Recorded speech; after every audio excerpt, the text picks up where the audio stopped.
a pasear hoy, más bajito mi amorcito, más bajito, hijito precioso. Nos vamos a pasear hoy por doctrina.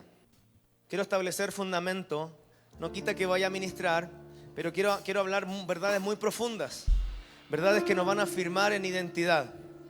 Amén. Bueno, yo hubiese dicho, voy a hablar de milagros, de prosperidad, de quién quiere ser millonario, quién quiere un auto 0 kilómetros, quizás hubiese sacado unos doble amenes. Pero dije doctrina, dije carácter, dije fundamento. Ok, eso es lo que nos va a afirmar en los tiempos difíciles. Saber quiénes somos en Cristo, conocer la palabra. Amén. Entonces vamos rápidamente, por favor, al libro de Efesios. Es la carta del apóstol Pablo a la iglesia en Éfeso. Por eso se llaman los Efesios. Vamos a ir al capítulo 4. ¿Me ayudas, Duan? 4 del 1 al 6.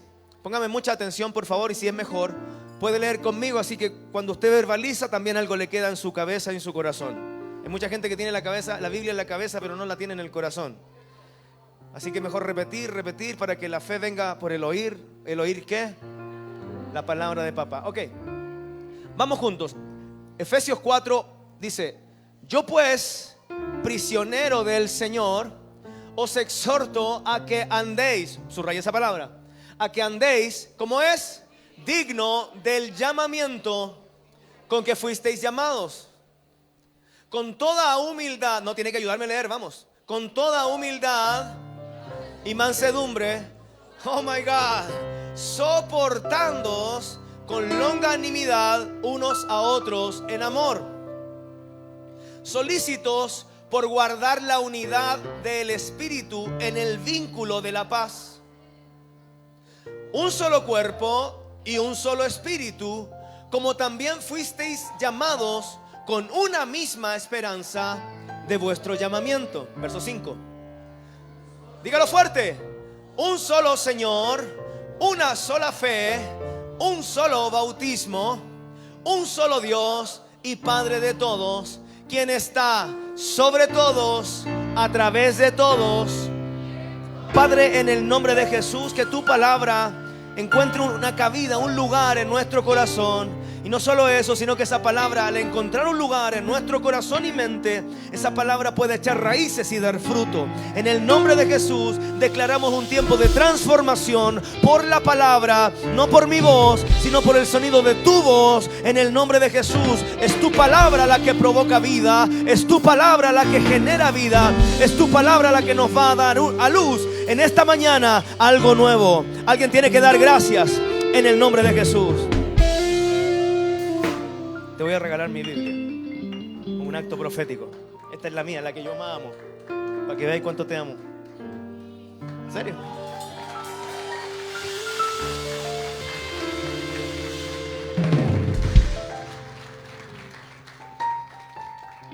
Mi esposa sabe cuánto amo esa Biblia, así que tiene un valor, no solo en papel, Claudito. Ok, diga conmigo: distintos, pero uno. De nuevo, vamos: distintos, pero uno. Escúcheme bien. Ese es el título, pero quiero comenzar introduciéndolo en una idea. Quiero que podamos establecer esta idea fundamental. Y es que todo lo que Dios hace, lo hace en equilibrio, lo hace en balance perfecto. Escúcheme bien.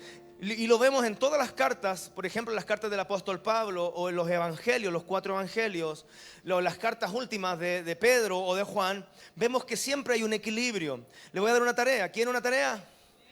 Lea Efesios entero, la Biblia, el capítulo entero, el libro entero, perdón, de Efesios. Usted se va a dar cuenta que los primeros 3 capítulos, del 1, el 2 y el 3, esos son los primeros 3, se va a dar cuenta que Dios habla de fundamento, de gracia. Está aquí la iglesia. Pero no solo habla de doctrina, de fundamento, de gracia. Por ejemplo, en el capítulo 2 él dice: por gracia sois salvos, y esto no es de vosotros, pues es don de Dios, no por obras, para que nadie se gloríe. Usted sabe más Biblia que yo sé que sí. Entonces 1, 2 y 3 nos habla de doctrina y fundamento, pero 4, 5 y 6 nos habla de la práctica de esa doctrina. Porque ¿de qué nos sirve saber si no lo vamos a poner en práctica? Dele un codazo a su hermano de al lado y dígale: pon en práctica lo que sabes. Ok, diga conmigo entonces. Le voy a hablar de equilibrio y balance para comenzar. Diga conmigo: doctrina y práctica. De nuevo, dígalo. Una vez más para que se le quede. En muchas iglesias hay gente que crece solo oyendo historias bíblicas. Le hablan de la historia de Noé, la historia de Moisés, la historia de Abraham, la historia de Adán, de David, de los profetas, de Daniel, de Isaías, de Jeremías. Le hablan historias y de esas historias se obtiene un consejo o una palabra guía, una prédica motivacional, pero nunca recibieron fundamento. Aquí no. Mi deber es no solo hablarle prédicas bonitas que puedan estimular tus emociones y decir, sí, yo creo, oh, me motivó tanto la palabra que estuvo bonita la enseñanza, sino que no solo toque nuestras emociones y nos despierte para una motivacional, en una charla motivacional, sino que nos establezca en la verdad que es Cristo Jesús. Está aquí la iglesia.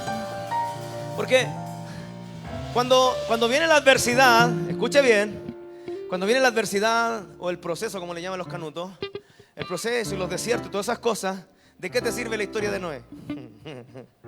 ¿De qué te sirve la historia de cualquiera de los profetas? Es solo un registro que, claro, te suma fe, pero tú necesitas una palabra que te establezca en fundamento para poder resistir días más las tentaciones, el mismo pecado que nos asedia. ¿Está aquí la iglesia? Ok, entonces hay muchos lugares donde solo se enseñan historias, pero no fundamento. Hoy día le dije que le iba a hablar de fundamento. Por ejemplo, hay iglesias que crecen o crecen siendo formados creyendo que todo es espiritual. Caerse, llorar, saltar, reír, temblar y estar lleno del Espíritu Santo. Si no estaba eso, que si no pasaba algo con eso, el Espíritu Santo no estaba allí. Nos hicieron creer que el Espíritu Santo solo se manifestaba de esa manera. Pero dígale a su hermano de lado, el Espíritu Santo también te controla la lengua.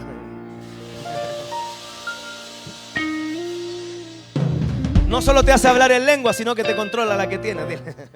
Okay. Entonces se nos enseñó, la religión nos trató de enseñar que el movimiento espiritual era solo saltos y gritos y caídas hacia atrás. Y yo creo en los saltos y los gritos cuando el Espíritu Santo está en ti. Sí, recién estábamos adorando y no podía contener las lágrimas. ¿Quién podía contener las lágrimas y sentir la presencia de Dios con tremendo testimonio de Claudio? O sea, sí va a provocar cosas, te va a quebrantar, te va a doblar las rodillas. Sí, el poder de Dios, el peso de su presencia, sí te puede tumbar al piso. Pero no necesariamente necesitamos estar establecidos en eso. Si ese es nuestro fundamento, debo decirlo yo con toda firmeza, si nuestro fundamento es ese, nuestro fundamento es débil. Porque vamos a creer que Dios solo está cuando estamos llorando. Solo Dios está cuando tocan la que a mí me provocan cosas. Y vamos a vivir un evangelio a medias. Hay otro movimiento que solo habla de lo profético y la guerra espiritual. Y ven demonios en todas partes. Y los principados y las potestades. Y vamos a los montes. Y vamos a las cavernas. Y vamos aquí. Y se abren cárceles de maldad. Y todo está en el lenguaje. Entonces mucha gente no entendía ese lenguaje. Y producto de no entender ese lenguaje, los que sí lo entendían, los trataban de que no conoce a Dios, no conoce la palabra, el Espíritu Santo no está en él. Y segregaba, provocaba desunión. Yo creo que entienda dónde voy en esta mañana. Hay otras casas donde solo todo es alabanza, todo es adoración, todo es canto, todo es grito. Pero al momento de la palabra la gente sale a comprar, sale a tomarse un agua, sale a comerse una papa frita o comerse un completo. Entonces se nos condicionó, la religión nos quiso condicionar a que si solo sabes cantar es que tú tienes la presencia de Dios. Solo si sabes adorar, si sabes fluir en un canto espontáneo, entonces conoces el corazón íntimo de Dios. La religión nos trató de encasillar en ciertos aspectos, pero que no tienen que ver con la doctrina de Cristo. Yo no sé si me está entendiendo. El problema no es adorar, el problema no es caer al piso por el poder de Dios, el problema no es hacer guerra espiritual, el problema es que la gente creció con un evangelio a medias, con un evangelio fragmentado. Y toda verdad a medias es algo aprendido en esta casa. Toda verdad a medias es una mentira. Entonces debemos tener un perfecto equilibrio entre ¿qué? El mover espiritual, las lenguas, el fuego, el quebranto, pero saber por qué está pasando eso.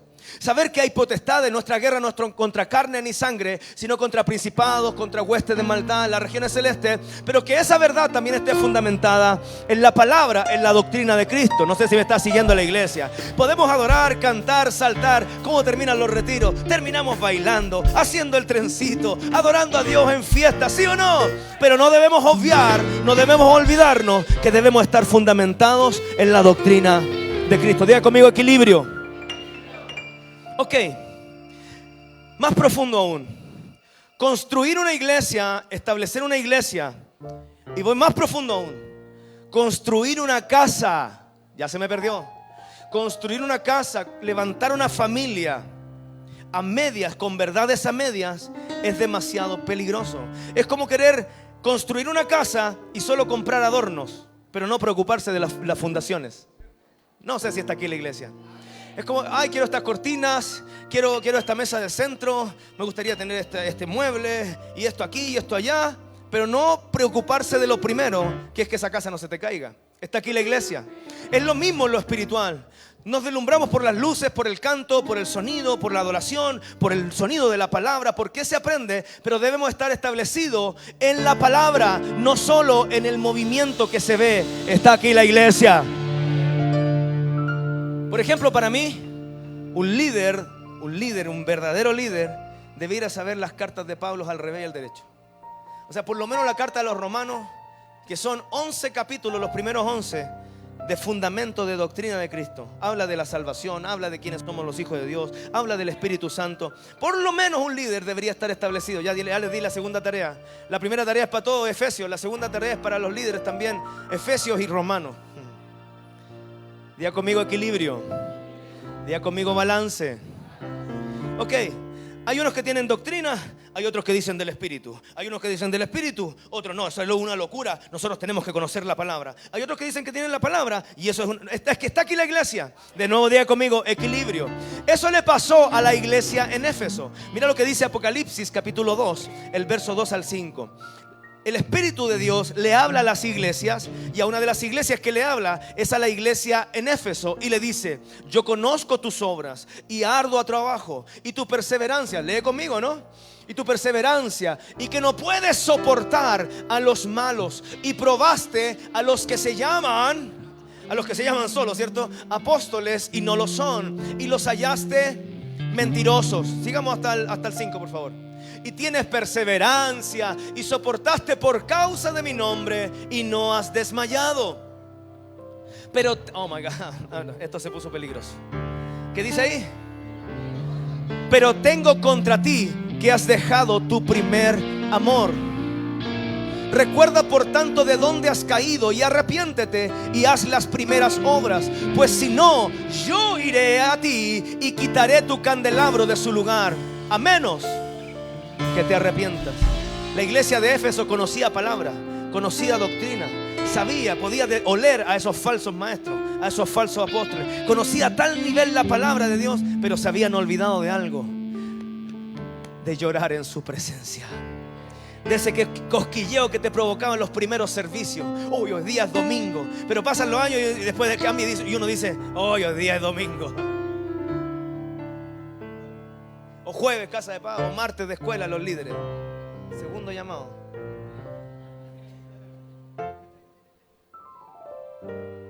Ok. Sigamos mejor. ¿Está entendiendo? La doctrina. Entonces yo le dije el primer equilibrio, ¿qué es lo que era? Doctrina y, se lo dije al principio, no se me olvide, doctrina y práctica. Repita conmigo: doctrina y práctica. Se lo voy a volver a decir. En la carta a los Efesios dice 1, 2 y 3. Establece los 3 primeros capítulos: doctrina. 4 y 5, 6. ¿Qué es lo que es? ¿Cómo se práctica de la? Diga conmigo: equilibrio. Ok, aprendió algo. Ok, entonces diga conmigo: práctica y doctrina. Ok, ¿dónde me quedé? Apocalipsis. Ok, entonces la práctica sin doctrina es anulada. Y la doctrina sin práctica te convierte en un pasivo. Se lo voy a decir al revés mejor. La doctrina sin práctica te vuelve inútil. Saber lo que tienes que hacer y no hacerlo. Y la práctica sin doctrina te vuelve en un hereje. Solo cantar, solo reír, solo hacer esto, solo ir para allá, servir, hacer acá, pero no saber por qué lo estás haciendo, es literalmente una herejía. Diga conmigo: equilibrio. Es demasiado peligroso no saber estas dos cosas fundamentales en nuestra vida. Pregúnteme por qué. Porque hay gente que sabe la Biblia, conoce la palabra, pero no tiene carácter. Y sin carácter pueden conocer los versos, pueden salir a evangelizar, saber hacer guerra espiritual, adorar, levantar, salir a evangelizar a la calle, pero serán un peligro con la gente porque van a terminar ofendiendo a todo el mundo. Sirven para evangelizar, pero no sirven para edificar el cuerpo de Cristo. Porque una cosa es saber la práctica, pero también debo conocer la doctrina. Está aquí la iglesia. ¿De qué te sirve ser un evangelista si no sabes tratar a tu hermano?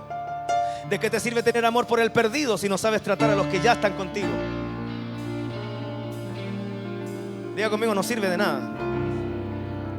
Ok, solo sabiendo la Biblia y sin carácter vamos a estar expuestos al pecado. Hay otros que no conocen la Biblia. Estoy entre ese paralelo, solo para que lo entiendan. Hay otros que no conocen la Biblia, no doctrina, pero solo sirven. No, mire, yo lo de la Biblia, entender yo, papá, con eso yo no leo la Biblia y no la entiendo, pero déjeme sirviendo, a mí me gusta servir. Estás en peligro. Hay gente que solo sirve y trabaja en la iglesia. Y sabe que los otros, los que tienen dones, evangelizan y van a las calles y no tienen carácter, son un peligro para la gente, para el cuerpo de Cristo. Pero los que solo sirven y trabajan y no tienen doctrina, son un peligro para ellos mismos. Lo dije muy rápido, parece, ¿no? ¿Se entendió? Si solo trabajas, si solo sirves, si solo vienes, que llegas temprano, que te va de lo último, que barres, que está aquí, que va a la escuela bíblica, que hace esto, que lo otro, vas a terminar quemado, cansado, hastiado, agobiado. ¿Eres siervo o hijo? Ok, ahora bien, ¿dónde voy con todo esto? ¿Dónde voy con todo este juego de palabras?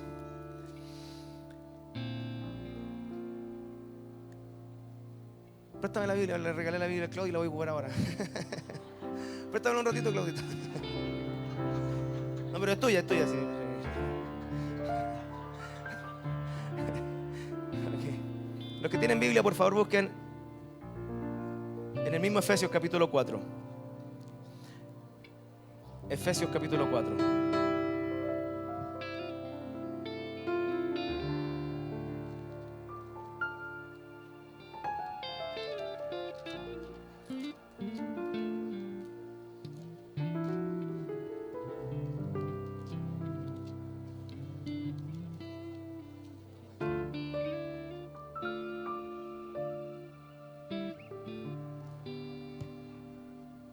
Ok, Efesios capítulo 4.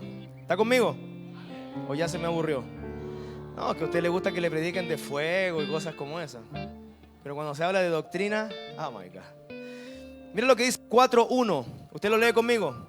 Yo pues, el prisionero del Señor, os exhorto a andar como es digno del llamamiento con que fuisteis llamados. La palabra clave, se lo dije al comienzo, era andar. Se la quiero describir y se la quiero definir. De acuerdo a la traducción original, la palabra andar, diga conmigo andar, en el griego tiene la intención de definirnos el normar o formar conducta o carácter.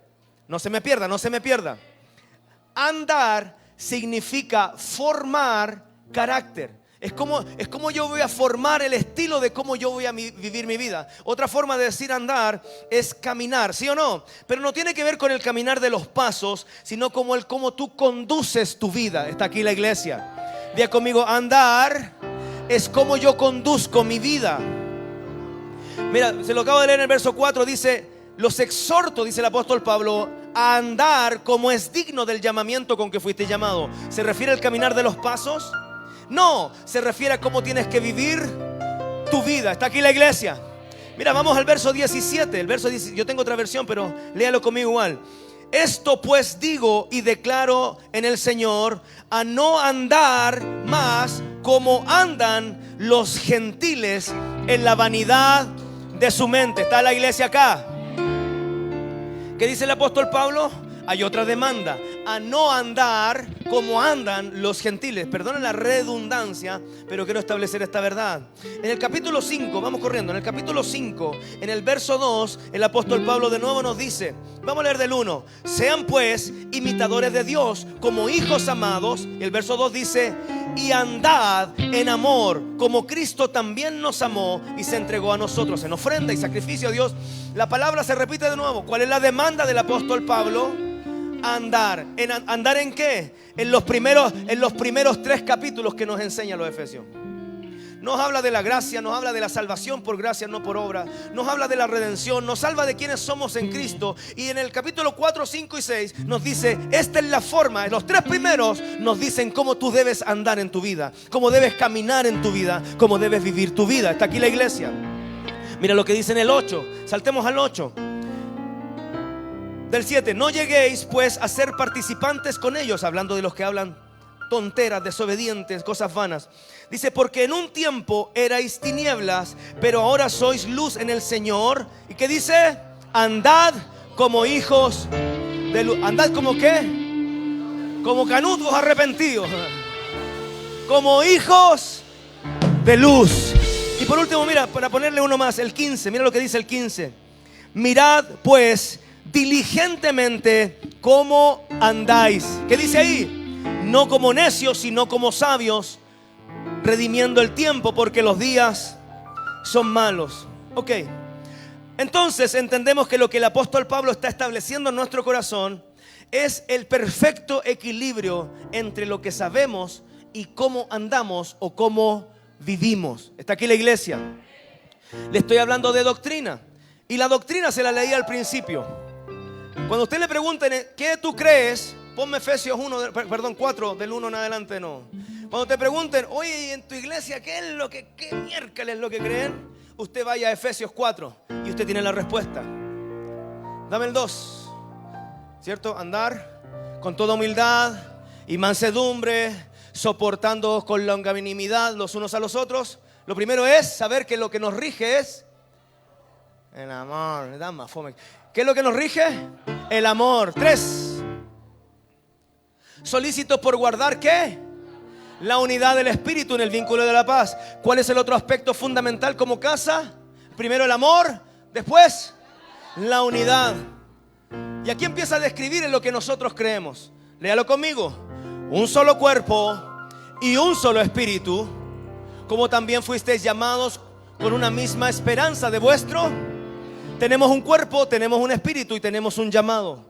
Un solo Señor, una sola fe, un solo bautismo, un solo Dios y Padre de todos, quien está sobre todos, a través de todos. Diga conmigo, esa es la doctrina de mi fe. Ese es el fundamento de mi fe. Por eso el apóstol Pablo en el 4:1 dice, les exhorto, les demando, clamo desde mi corazón para que ustedes caminen en este llamamiento con que fueron llamados. ¿Y qué hace después? Versos 2, 3, 4, 5 y 6 les describe el llamamiento. ¿Está aquí la iglesia? ¿Está aquí la iglesia? Ahora, ¿qué tiene que ver la doctrina y la práctica con el título de la prédica? Le dije el título de la prédica, ¿no? Póngalo ahí si no se lo saben, si no escuchan. Ah, muy bien. Dígalo fuerte. Distintos pero uno. ¿Qué tiene que ver entonces saber doctrina y saber práctica? Escúcheme bien. Que en la práctica podemos ser diferentes. A ti Dios te puede usar de cierta manera, a mí Dios me va a usar de otra. Podemos ser diferentes, pero eso es en la práctica. Pero en la doctrina, en lo que creemos, tenemos que ser uno. Algunos en el cuerpo forman parte de él en la práctica. Son útiles en la enseñanza, otros en la adoración, otros en el servicio, otros aman salir a la calle a evangelizar, otros han despertado la pasión por orar. Pero no importando en las diferentes áreas que en la práctica Dios te use, debe haber un común denominador: que creemos una misma cosa, que amamos una misma cosa, que el camino es uno solo. Jesús es el camino, Jesús es la verdad y Jesús es la vida. Podemos ser diferentes gustos. Yo puedo ser más guapo que tú, más flaco que tú. Tú puedes ser mejor que yo en alguna área, yo puedo ser mejor en otra. Lo importante no son las diferencias, es lo importante que seamos distintos, pero que seamos. Eso era todo lo que tenía que decirle.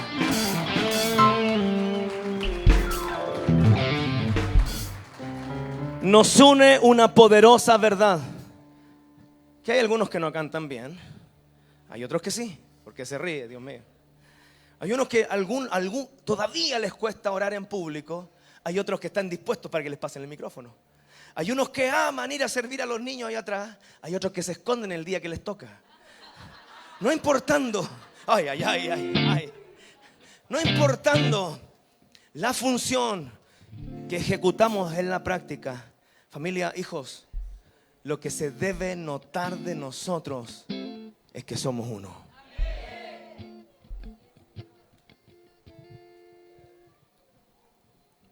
Con toda humildad y mansedumbre, soportándoos con longanimidad unos a otros, solícitos por guardar la unidad del Espíritu en el vínculo de la paz, un solo cuerpo, un solo Espíritu, como también fuisteis llamados con una misma esperanza de vuestro llamamiento, un solo Señor, una sola fe, un solo bautismo, un solo Dios y Padre de todos, que está sobre todos, a través de todos y en todos. Quiero que levante su mano al cielo y diga conmigo: tengo un desafío. No, pero cierre sus ojos y no lo repita solo porque yo le dije que lo repitiera, sino porque entiende lo que va, dónde vamos ahora. Tienes un desafío y entender, esto parte desde la casa. No tienes que tratar de que tu esposa sea como tú, ni que tú seas como tu esposa. Tú no tienes que tratar de que tus hijos sean como tú. Tus hijos son un molde diferente a ti. El desafío comienza desde la casa, entendiendo que somos diferentes, pero somos uno en casa. Nos debemos el amor, nos debemos el respeto, nos debemos permanecer unidos a pesar de nuestras diferencias. El desafío que tenemos, lo digo tercera vez, el desafío que tenemos es que a pesar de nuestras diferencias nos aprendamos a amar, nos aprendamos a respetar y a saber que si Dios nos unió, si Dios nos convocó, Él no se equivocó, porque Él no improvisa familias, Él no improvisa llamados, Él no improvisa vidas. Por eso el papá que tú tienes es el papá que Dios te dio. Deje de quejarse. Ay, si yo hubiese tenido otro papá que no sé qué. Ay, si yo hubiese nacido en otro lugar. Ay, si hubiese tenido otra mamá. La mamá que me diste me grita todo el día. Deje de quejarse y comience a caminar. Por eso el apóstol Pablo, si usted leyó el verso 1 del capítulo 4 que acabamos de leer, del fundamento de esta palabra, él dice: les exhorto. Es una demanda. No le está diciendo: mire, chiquillos, si ustedes pueden, inténtenlo. Si tienen las ganas, si se levantaron con el pie derecho y tienen la fuerza, pucha, inténtenlo.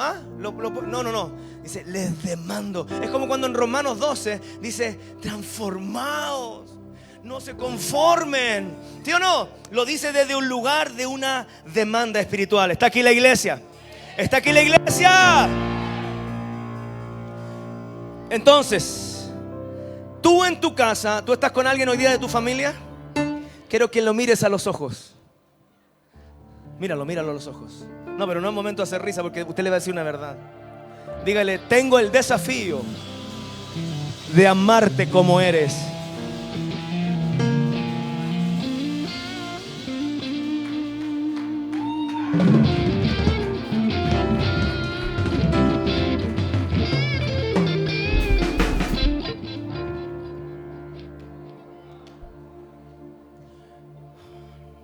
Yo sé que hay gente liberándose por allá atrás.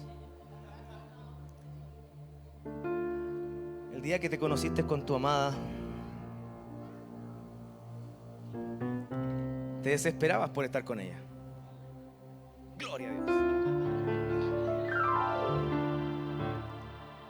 El día que estabas el primer amor con tu amado, no hallabas la hora de poder darle un beso. Buscaba el lugar, lo oscurito, para darle un beso. ¿Sí o no, Juanito? No, que los demás dicen: no, aquí está hablando.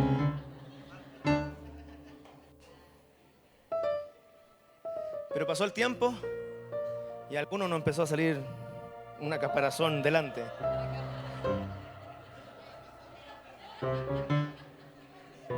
Somos las tortugas ninja al revés. Y el pelo se empezó a poner cano y nos empezaron a salir estas cosas que no las quiero ni nombrar para no declararlo.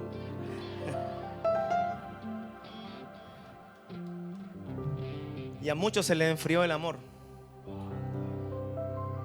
Y comenzaron por sobre el tiempo, a no entender el tiempo y a demandar del otro, algo que es imposible de lograr. ¿Cómo eran los niños cuando nacen? Hermoso, ¿cierto, mi culo? Hermoso. Pero después empiezan a crecer y son terrible pesados. No dejan dormir. La plata que era para nosotros en zapatillas te la compramos a ellos. Y fuera de toda broma, el amor o la mirada hacia ellos comienza a transformarse de una bendición a un problema. Aunque me diga que no, hay mucha gente que piensa así. Pero, diga conmigo, tenemos un desafío. Pero si supiéramos que dentro de la familia mi rol es satisfacerla a ella como esposa, satisfacerlos a ellos como hijos, la vida cambiaría, porque en esta tierra, en este paso por esta tierra, todos nosotros, aunque cantemos bonito y nos vistamos bonito un día domingo, todos buscamos nuestro propio beneficio. ¿Sí o no? Todos buscamos ser atendidos, todos buscamos aplausos, todos buscamos reconocimiento. Aunque diga que no, en mayor o menor medida, todos tenemos eso, todos. O usted se levanta el día a día y dice, me voy a poner bien feo. Pregúntale a la Fefi, que se levanta como 2 horas antes para cepillarse el pelo y hacerse lo mismo todos los días. Que la plancha, la plancha, la plancha, la plancha, no, no eres lisa natural, mentirosa.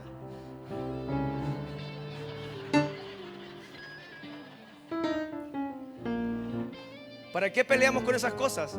Para tratar de sentirnos bien nosotros y tratar de agradar a los demás. ¿Me está siguiendo? Pero diga conmigo, tenemos un desafío.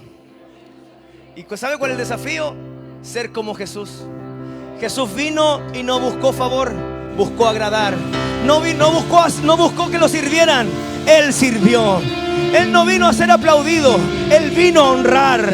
Él no vino a buscar beneficios propios, Él vino a servirse y a entregarse hasta la muerte. Por tanto, todo hijo de Dios debe caminar en esa verdad, debe andar en esa verdad, solícito en guardar el vínculo de la paz, en toda fe, en toda mansedumbre. Lo dice Efesios.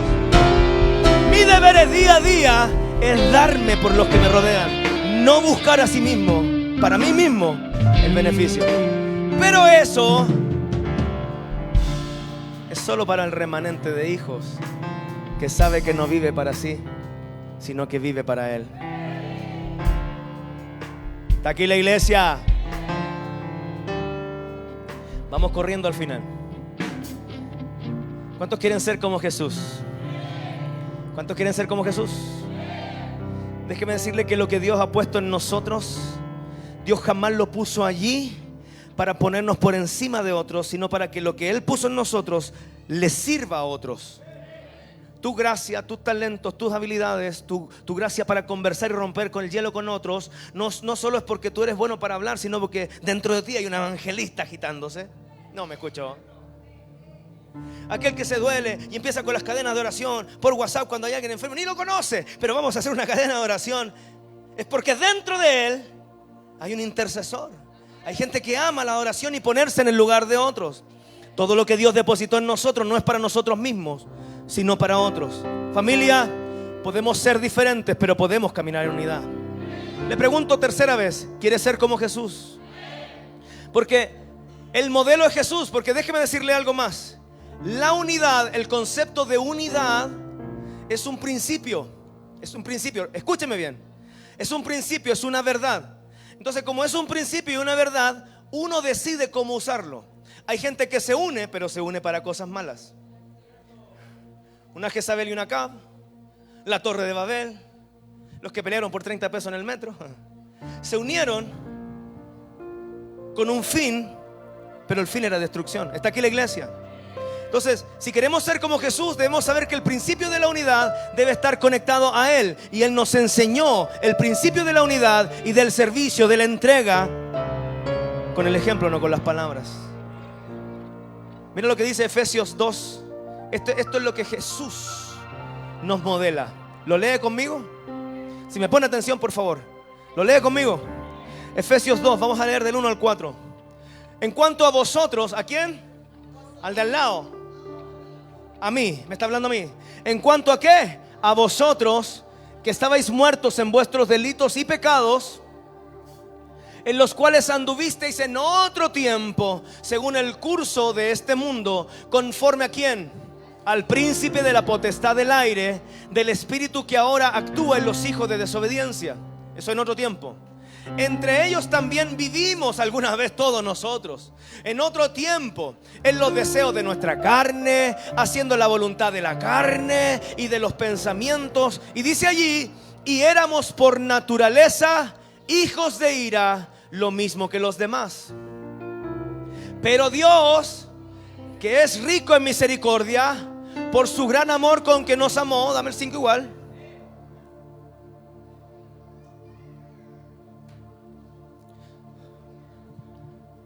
No lo tiene, yo lo leo. Yo me equivoqué aquí, era Filipenses, perdón. ¿Me puedo equivocar o no? Era Filipenses. Sí, porque yo quería hablarle de Cristo. Sí, Filipenses 2, cambia. Yo sé que no lo tienen, ya los pillé. Filipenses 2, se lo leo. Filipenses 2, ¿queremos ser como Jesús? ¿Quieren ser como Jesús? Aquí está la muestra, dice: por tanto, si hay una consolación en Cristo, ahí está. Si alguna exhortación de amor, si alguna comunión de espíritu, si algún afecto entrañable de misericordia, dice el verso 2, completad mi gozo para que seáis ¿de qué? De un mismo sentir, dice la palabra, teniendo un mismo amor, unánimes, teniendo los mismos sentimientos. Verso 3, nada hagáis por rivalidad ni por vanagloria, sino con humildad, considerándoos los unos a los otros como superiores a vosotros mismos. Verso 4 y final, no mirando cada cual por su propio interés, sino aún por el de los demás. Y ahí viene el verso 5 que dice: haya pues en vosotros este sentir que hubo en Cristo Jesús, el cual, él siendo en forma de Dios, no estimó el ser igual a Dios como algo a que aferrarse, sino que se despojó a sí mismo, tomando la forma de siervo, hecho semejante a los hombres, y estando en la condición de hombre, se humilló a sí mismo, haciéndose obediente hasta la muerte de cruz. Y dice la palabra: por lo cual Dios lo exaltó hasta lo sumo y le dio un nombre que es sobre todo nombre, para que ante el nombre de Jesús se doble toda rodilla de los que están en los cielos, en la tierra y aún debajo de la tierra, y toda lengua confiese que Jesús es el Señor, para gloria de Dios Padre.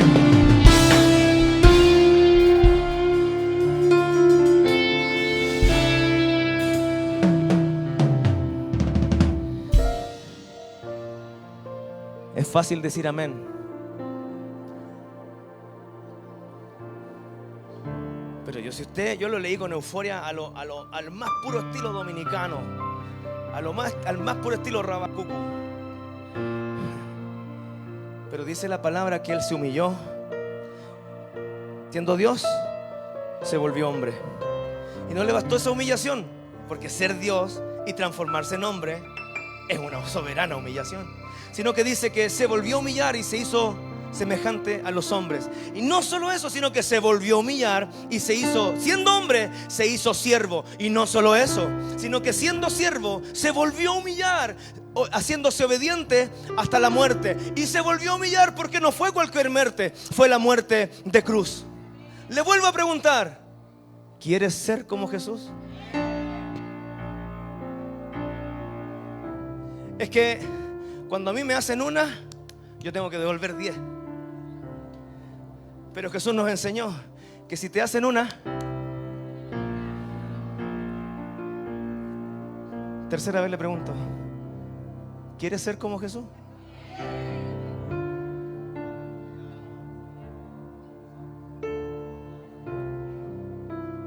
En el papel está fácil, pero ¿quién de ustedes, alguien, quizás a quien tú le abriste tu corazón, te falló y te traicionó con alguna palabra? ¿Cómo te sentiste? Y con ganas de defender. ¿Sí o no? La pregunta cuarta vez es: ¿quieres ser como Jesús? Jesús nos enseñó con su ejemplo la capacidad que debemos tener como líderes. Y no me refiero solo a los líderes canutos de una visión de un programa de iglesia, sino a los líderes como padres. Como padres. Un día cuando seas mamá, cuando seas papá, nosotros cumplimos una función de liderazgo. Está aquí la iglesia. Jesús nos modeló la función de un líder. Hijos de Rancagua, los líderes de Rancagua, los líderes de Iquique que están ahí, de repente se conectan igual cuando están en servicio ellos. Hija, usted está aquí. Escúcheme, los hijos de Santiago, los líderes de la casa Sion, padres de casa, escuchen este consejo de Jesús. Jesús nos enseñó con su ejemplo la capacidad que debe tener un líder. ¿Sabe lo que Él hizo? Fue unificar gente absolutamente débil y diferente. My God, quiero que me ponga mucha atención.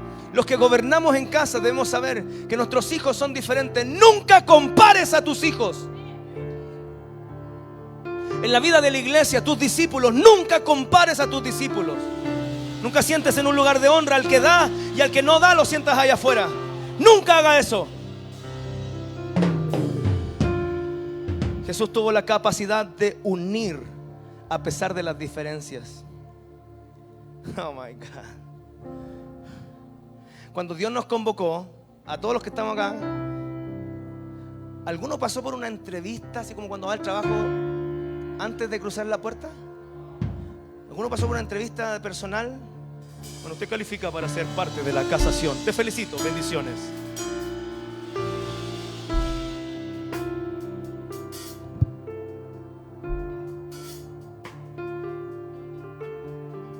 Me gusta sacarme la arruga porque después la estira. Si nosotros fuéramos una empresa ministerial, buscaríamos con pinzas a los calificados que nos sirvan a nosotros. Pero esto es una casa, y a mí no me importa lo que tú puedas dar o no. A mí me importa quién tú eres como hijo de Dios. Entonces el desafío de todo pastor en una casa, de todo apóstol, de todo líder en una casa de paz, de todo padre en una casa, es ser como Jesús. Se lo voy a demostrar. En el equipo de Jesús, oh my God, en el equipo de Jesús, en el equipo ministerial de Jesús, había un pescador con un carácter impetuoso llamado Pedro.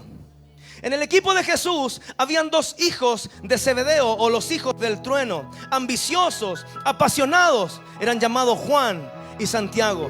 En el equipo de Jesús había un hombre de análisis y poco crédulo, todo era incredulidad para él, llamado Felipe. En el equipo de Jesús había otro llamado Bartolomé, quien tenía prejuicios raciales. Había otro, un despreciado recaudador de impuestos, un ladrón de impuestos, llamado Mateo. Otro que era un fanático de la política, llamado Simón. Y finalmente en el equipo de Jesús había otro llamado Judas, quien era un ladrón y no esperó nada más que la primera oportunidad que tuvo para vender a su maestro por 30 piezas de plata. Ese era el equipo ministerial de Jesús.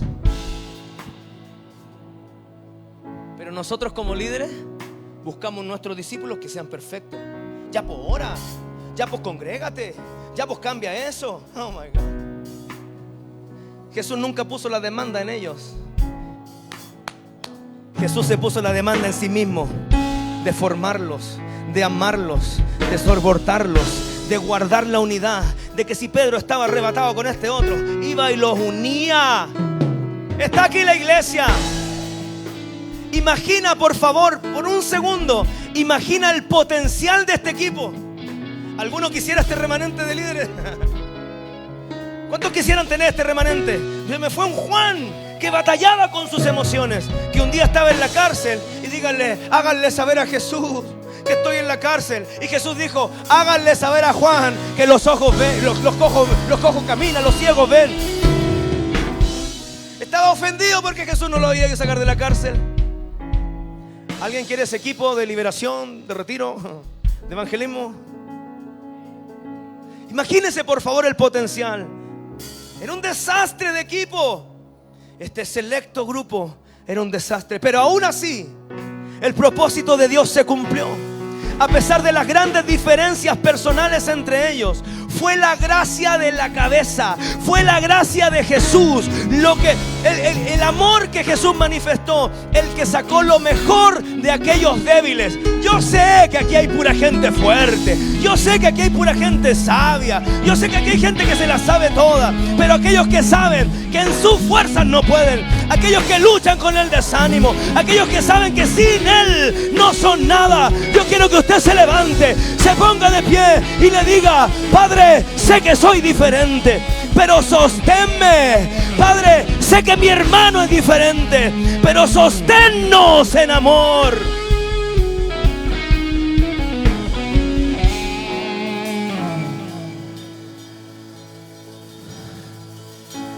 El día que alcancemos el real poder y máximo poder como iglesia va a ser cuando realmente esté Cristo uniéndonos y como cabeza. Ese es el día que estemos sentenciados a prosperar. Mira lo que dice Juan 17. Juan 17:1. Yo voy a leer del 20. Pero si usted alguna vez ha leído Juan 17, es la oración de Jesús. Y Él dice: Padre, tú me los entregaste, yo los cuidé, yo los protegí, yo oro por ellos. Solo se perdió el que estaba destinado a perderse. Yo ruego por ellos, no ruego por el mundo. Mi oración no es por el mundo, sino por lo que me has dado, porque son tuyos. Y todo lo mío es tuyo y todo lo tuyo es mío. Y que esa revelación, esa oración hasta el verso 19, Jesús ora por los 12. Diga conmigo: pero en el 20 oró por mí. No, oró por ti, no por mí. Mira lo que dice: pero no ruego solo por estos, refiriéndose a los 12. ¿Está aquí la iglesia? Dice: sino también por los que han de creer en mí por la palabra de ellos. ¿Quiénes son esos? 21. ¿Para qué?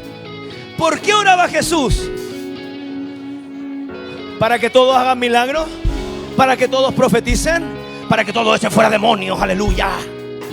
Para que sean uno, como tú, Padre, en mí y yo en ti, que también ellos estén en nosotros, para que el mundo crea que tú me enviaste. Y dice el 22: y yo les he dado la gloria que tú me has dado. ¿Para qué?